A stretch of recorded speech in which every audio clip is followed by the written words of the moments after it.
মায়ের হাতে যখন প্রেম ধরা পড়ে তারপর কি হয় সবে শেষ পর্যন্ত দেখেন তাহলে বুঝতে পারবেন। সত্যি করে বল পিয়া, না হলে না তোর একদিন কি আর আমার একদিন।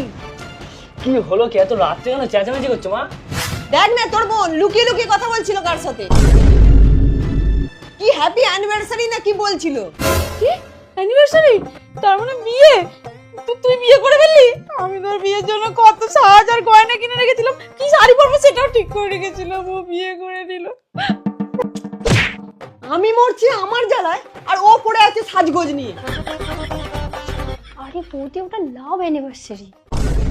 কি করে কি ছেলেটা? না মানে আমাকে ভালোবাসে ও, আমরা বিয়ের পর ঠিক দুজনে ম্যানেজ করে নেব। না না আমার এই ছেলে পছন্দ নয়, ভালো করে বলে দিচ্ছি এই ছেলেকে ছেড়ে দে, নালে তোকে বাড়ি থেকে বের করে দেবো।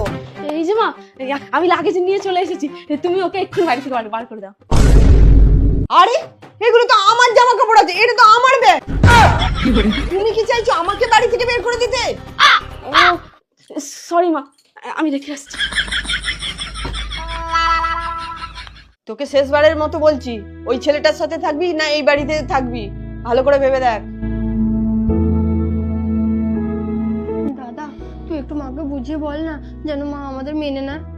সে না আমি মাকে বুঝিয়ে বলবো, কিন্তু তোকেও একটা কথা দিতে হবে যে তুই বিয়েতে কোনো পণ নিবি না আর মন্দিরে বিয়ে করবি। পণ নেবো না, পণ নিলে খাবো কি? মা জামা কাপড়গুলো গোছাও দেখি।